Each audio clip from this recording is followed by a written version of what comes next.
Hi, this is Kyle Welch with RCR Wireless News, and I'm here today with Madan Jagernauth, President of Future Mobile Services. Thanks for joining us. Thank you, Kyle. Good morning. Good morning. So today we're going to be talking kind of about the white space auction coming up. So before we get started, can you bring us up to speed on kind of the reverse auction, and then also looking forward to the forward auction happening on May 31st?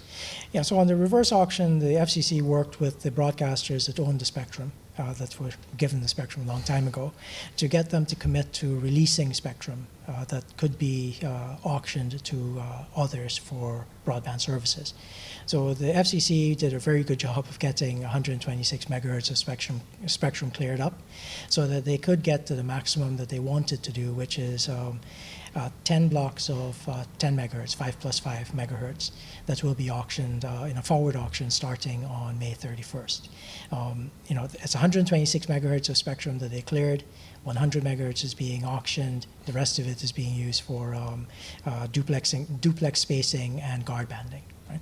So it should be a very interesting auction coming up. This is the last great spectrum out there, right? It's 600 megahertz spectrum. It will have very good propagation characteristics. So every operator that wants to do stuff on a wide scale is in there trying to participate in the auction. So as we've seen in past auctions, it's obviously been dominated by some big players, so it's Verizon and very obviously Dish.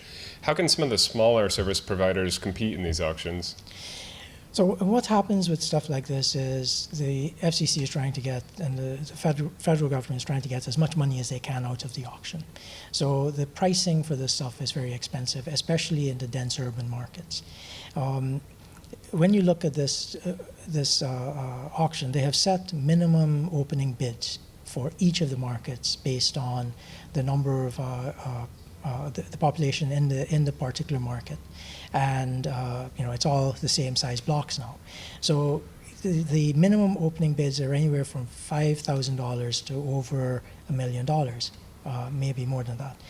In total, when you look at 100 megahertz of spectrum and all of the blocks, there are over 4,000 individual licenses being auctioned. The minimum opening bids will exceed $10 billion. Right, $10 billion, that's a lot of money. Yeah. So some of the smaller players will get some spectrum in the lower density markets, but some of those markets may not be worth buying. In the 700 megahertz auction that happened back in 2008, some folks went out and bought spectrum in some rural blocks, and then they gave those blocks back because the population density wasn't high enough for them to go out and actually meet the build-out requirements. So smaller operators may go out and buy spectrum if it's in their particular area, but usually those smaller operators are localized operators in specific communities.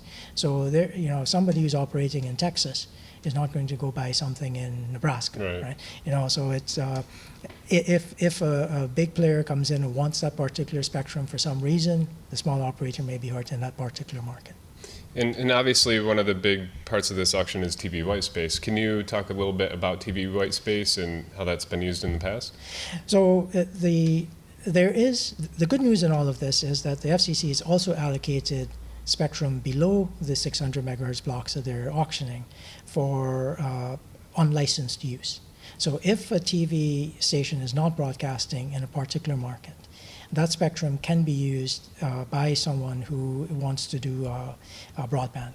Right? There in the VHF space, there are some fixed applications that are permissible, and then in the UHF space below the blocks that are being auctioned, there is a UHF spectrum that is available for unlicensed use. Right? There have been pilots being run in the United States and elsewhere, the UK, Africa, Asia, India especially. The US, Canada, and the UK are the furthest along in making the rules for use of TV white space. There are some commercial deployments in Africa now since 2014. So you have to go look for this because it's not in the trade press, because there's not a lot of money in TV white space so far. Google and Microsoft have been at the forefront of promoting this. Google has a database that will show you in the United States how much spectrum is available at any given moment, right? So today we could go look at that site and you'll see, pick a location, you'll see how much spectrum is available, which channels are available, that kind of thing. Microsoft has done more in actually promoting it for use by people. They have actually done pilots in Africa and India, and we'll publicize those pilots, right? And the reason I got to engage in this is because I've been working with Six Harmonics, which are some great guys out of former Nortel guys like me, out of Ottawa, with the Wireless Technology Labs heritage out of Ottawa. Great modem guy and the CEO, Robert Wu, and then the radio designer, Steve Baudin, did the WiMAX radio that Nortel brought to market as the first MIMO radio back in 2006, right? So these guys have a great heritage of building top-notch product, and they have been working with Microsoft to get that kind of thing out there. Nice. In white space, what are some of the possible opportunities for service providers? So some rural operators in the United States today are using LTE for fixed broadband, right? Because they don't have any other means of getting the broadband signal to their user. TV white space, actually being unlicensed, is free. The equipment is lower cost than LTE. It's designed for fixed applications. It's a bridge, right? It's not a multi-point mobility system. So there's a lot less overhead. The latency for the TV white space stuff that I've seen is less than 5 milliseconds. It's like 2 to 3 milliseconds, right? So it's a very fast bridge. So you can get the cost per bit down much lower than you can using LTE for fixed applications. Now, using LTE for a fixed application, like I was mentioning off camera before, is like using a sledgehammer to drive a nail, right? It's way too big for the job at hand. Mm-hmm. So small operators who are looking to expand their footprint, bring broadband to their users in hard-to-reach places. The propagation at 500 megahertz, 470 to 576 or whatever it is much better than, say, 3.5 gigahertz, which is also a shared use spectrum. Mm-hmm. Right? So this stuff is there. The rules are set by the FCC. The products are coming to market. The opportunity is there. So operators who may want to get some 600 megahertz spectrum but can't get it, they have other means of getting, especially for the fixed applications or nomadic applications, they have a means of using TV white space. So you talked about a number of opportunities. Obviously there's a lot out there. What's really kind of limiting white space from dominating the telecom space and really having a major role in the space? It's not an either-or thing. Right? The licensed spectrum is great for mobility applications in the wide open areas. Mm-hmm. Right? Some of the spectrum is not good for in-building coverage. 600 megahertz the auction will be good for in-building coverage. The TV white space will have limited power. You're limited to 36 dBm, right? So just a low power output, right? Out of the radios.